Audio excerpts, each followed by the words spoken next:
সাগর রায়দিঘি ও ক্যানিং জনসভা করলেন সর্বভারতীয় তৃণমূল কংগ্রেসের সভানেত্রী পশ্চিমবঙ্গের মুখ্যমন্ত্রী মমতা বন্দ্যোপাধ্যায়।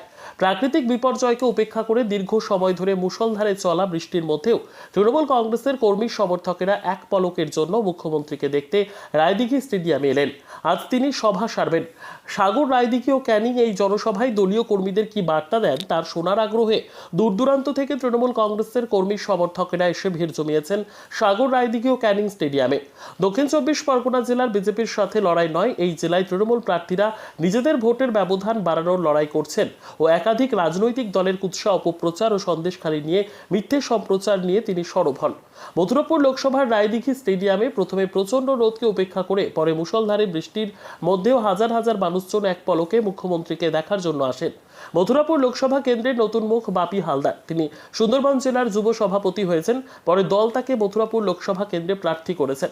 অপরদিকে জয়নগর লোকসভা কেন্দ্রের তৃণমূল প্রার্থী প্রতিমা মণ্ডলের সমর্থনে জনসভা করতে আসেন তৃণমূলের সর্বভারতীয় সভানেত্রী মমতা বন্দ্যোপাধ্যায়। এদিন রায়দিঘি স্টেডিয়ামে জনসভা করতে এসে বিজেপিকে একের পর এক আক্রমণ করেন। এই নির্বাচন বিজেপিকে জবাব দেওয়ার, বিজেপির সমস্ত প্রকল্পের টাকা বন্ধ করে রেখেছে বলে অভিযোগ করেন মমতা। ভোটের সময় যখন আসে তখন দিল্লির বিজেপি নেতাদের দেখা যায় বাংলায়, তাছাড়া কখনো তাদেরকে দেখা যায় না বলে বিজেপিকে কটাক্ষ করেন মুখ্যমন্ত্রী।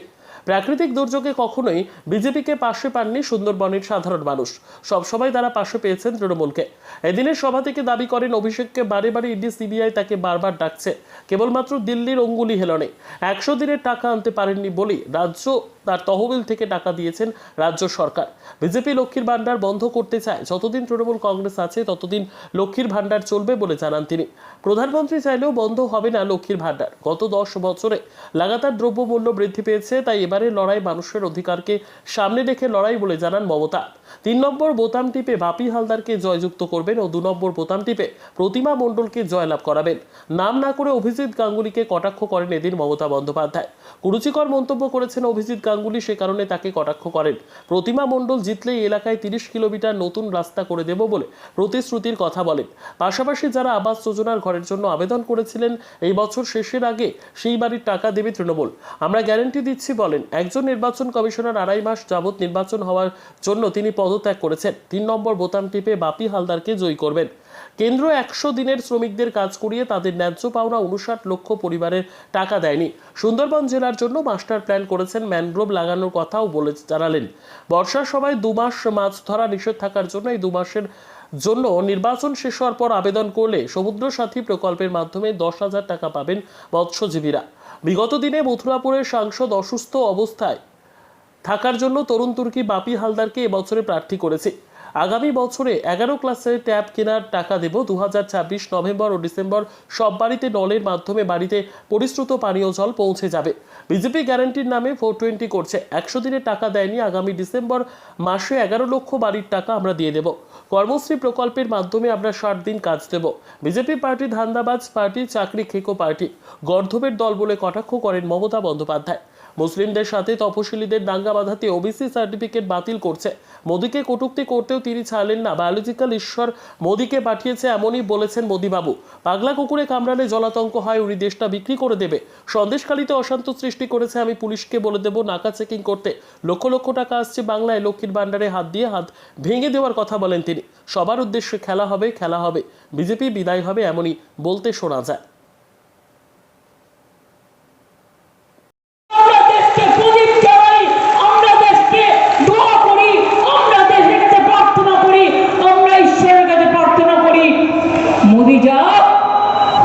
देश था ঐক্য থাক, মোদি যাক, শান্তি থাক, মোদি যাক, হিংসা যাক, মোদি যাক। বিদায় নিন মিস্টার মোদি মহাশয় বাবু। অভিনন্দন। মিথ্যে বিজ্ঞাপন দিচ্ছ, বিনা পয়সায় তুমি নাকি গ্যাস দিচ্ছ, আমরা দিচ্ছি বিনা পয়সায় চাল, আর 1000 টাকার গ্যাসে ফুটছে বিনা পয়সার চাল। বাবানন্দলাল, বাবানন্দলাল, বাবানন্দলাল। ছবি দেখাচ্ছ, আমার ঘর বানিয়ে দিয়েছেন, নো গ্যারেন্টি বাবু, সব মিথ্যে। তার বাড়ি গিয়ে দেখুন সেটা খুবলিতে থাকে। আমি 1 মাস করে গ্রামে যেতাম, আমি ধান কুটতেও পারি, মাছ তুলতেও, মাছ ধরতেও পারি, জমির আল দিয়ে হাঁটতেও পারি, আখের বনে গিয়ে আখ কাটতাম, ছোলা গাছ থেকে ছোলা পাড়তাম, আর ধান যখন কেটে নিয়ে চলে যায় কিছু পড়ে থাকে সেই ধানগুলোকে তুলে বিক্রি করে আলুর চপ মুড়িও খেতাম। কাজে আমার কাছে এটা নতুন নয়। এক একটা গ্রামে এক একটা নদীর এক একটা পুকুরের নাম আছে। আমাকে এখনো যদি আপনি জিজ্ঞেস করেন আমি যে গ্রামে যেতাম সেই গ্রামে কটা পুকুর, সেই পুকুরগুলোর নাম কি কি পাড়া আছে সব আমি বলে দেবো। কিন্তু আজ পর্যন্ত আমার জীবনেও আমি আমার বাবার যে জন্মস্থান পিতৃলয় যেটা বলে পিতৃস্থান আমার যাওয়া হয়নি। এটা আমি নিশ্চয়ই অপরাধ করেছি, একবার গিয়ে শ্রদ্ধা জানানো উচিত ছিল। আমি আর যাইনি, বাবা মারা গেছে খুব অল্প বয়সে। আর আমাদের অনেক দেবত্ব সম্পত্তি ছিল। বিজেপি আমাকে মাঝে মাঝে সার্টিফিকেট দেয় না, ঠিক করতে হবে আমি হিন্দু না মুসলমান। আরে মানুষই, আমি মানুষ তো, আমার হাতটা কেটে দিলে বোঝা যাবে আমি হিন্দু না মুসলমান? না আমার হৃদয়টা কেটে দিলে মনে হবে যে আমি হিন্দু না মুসলমান? না আমার চোখ দুটো বাদ দিয়ে দিলে আমাকে প্রমাণ করতে হবে আমি হিন্দু না মুসলমান? বাবার দাদাকে দিয়ে এসেছিলেন, দাদার ছেলে মেয়েদের। তারপর থেকে আমার যাওয়া হয়নি, কিন্তু একবার আমি যাব, কারণ ওখানে মন্দির টন্দির আছে দেখবার জন্য। আমি শুধু একবার গিয়েছিলাম মাঝে, আশিস ব্যানার্জি আমাদের এমএলএ, গ্রামের লোকেরা এসে আমাকে একটা চিঠি লেখালো, একটা মন্দির করবে রামপুরহাটে, একটা জমি চাই, ওটা নাকি আমাদের দেবত্ব সম্পত্তি। আমি কিছু না দেখেই সই করে দিলাম, অবশ্য আমার কিছু নেই, সুতরাং আমার কিছু সব নিয়ে নিলে কিছু যায় আসে না। সুতরাং আমি গ্রামটাকে খুব ভালো চিনি। সারা ভারতবর্ষটা একটা জেলখানা হয়ে গেছে, মানুষের বাঁচার অধিকার নেই। তাই আমি আজকে নজরুল ইসলামে অনেক সময় বাংলাদেশ পালন করে 25 তারিখ, আমরা পালন করি 26 তারিখ, কিন্তু এবারে আমার মনে হয় 25 তারিখে আছে।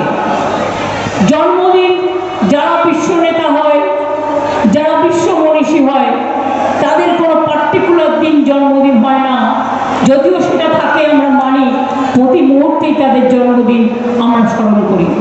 আমি কাজী নজরুল ইসলামের সামনে এলাম তার ভাষায় বলতে, বিজেপি আজকে সারা দেশটাকে জেলখানা বানিয়ে দিয়েছেন।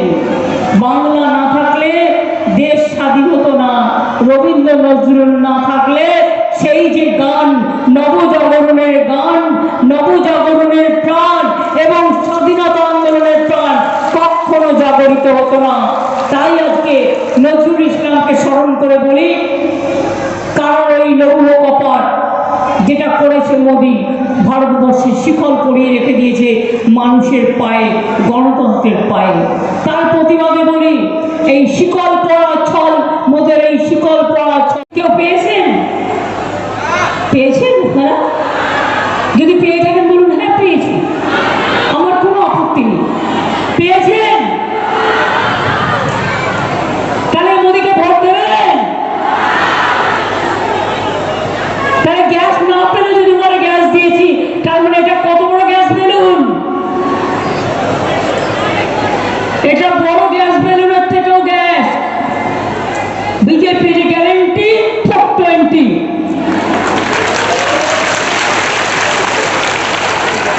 বিদ্যুৎ না দিয়ে বলছে বিদ্যুৎ দিচ্ছি, বিজেপির গ্যারেন্টি বড় 420। সবাইকে 15 লাখ টাকা করে দেবে 420, 2 কোটি লোকের চাকরি দেবে 420। বিজেপির পার্টিটাই 420। স্বাধীনতা আন্দোলন জানে না, স্বাধীনতা আন্দোলনের সময় জন্মায়নি। ওরা যে হিন্দু ধর্ম আমদানি করছে, এটা আমাদের দেশের হিন্দু ধর্ম নয়, এটা বেদ বেদান্ত নয়, এটা কোরআন পুরাণ নয়। আমাদের দেশে কবি লিখেছিলেন, নানা ভাষা নানা মত নানা পরিধান, বিবিধের মাঝে দেখো মহান, বিবিধের মাঝে দেখো মিলন মহান। রামকৃষ্ণ পরমহংসদেব কি বলেছিলেন? বলেছিলেন সর্বধর্ম সমন্বয়, এই ধর্মটাকে আমরা মানি। স্বামী বিবেকানন্দ কি বলেছিলেন? তিনি একদিন একটা দারুণ তেলেভাজা বিক্রি হতো, 3-4 বছর আগে গিয়ে দেখলাম ওটা একটু ভেঙে গেছে, কিন্তু আমি ওটা আবার তৈরি করিয়েও দিয়েছি। তার কারণ হচ্ছে ছোটবেলার স্মৃতি মানুষ কখনো ভুলে যায় না। 2.5-3 বছরের আমাকে হাজরাতে মারলো, মেরে আমার মাথা চৌচির করে দিল। আমি বাড়ি ফিরে এলাম 3 মাস পর হসপিটাল থেকে। আমাকে দেখে বলছে, কি হয়েছে দিদি, কি হয়েছে দিদি? তখন ওর মা ওকে বুঝিয়ে বললো। তারপর থেকে ও একটা ঝান্ডা নিয়ে, কেন মেরেছো দিদিকে, জবাব চাই, জবাব দাও বলে মিছিল মিটিং করতো। কিন্তু তখন থেকে আমি ওদেরকে করতাম, আমার দাদার মেয়েরা ওরা যারা ছিল বাচ্চারা, আমি প্রতি এই মনীষীদের প্রোগ্রামে একটা করে চৌকি পাতাম, একটা করে বারান্দার চাদর দিয়ে দিতাম, দিয়ে বলতাম তুমি কবিতা বলবে, কাউকে বলতাম তুমি গান করবে, কাউকে বলতাম তুমি নৃত্য করবে।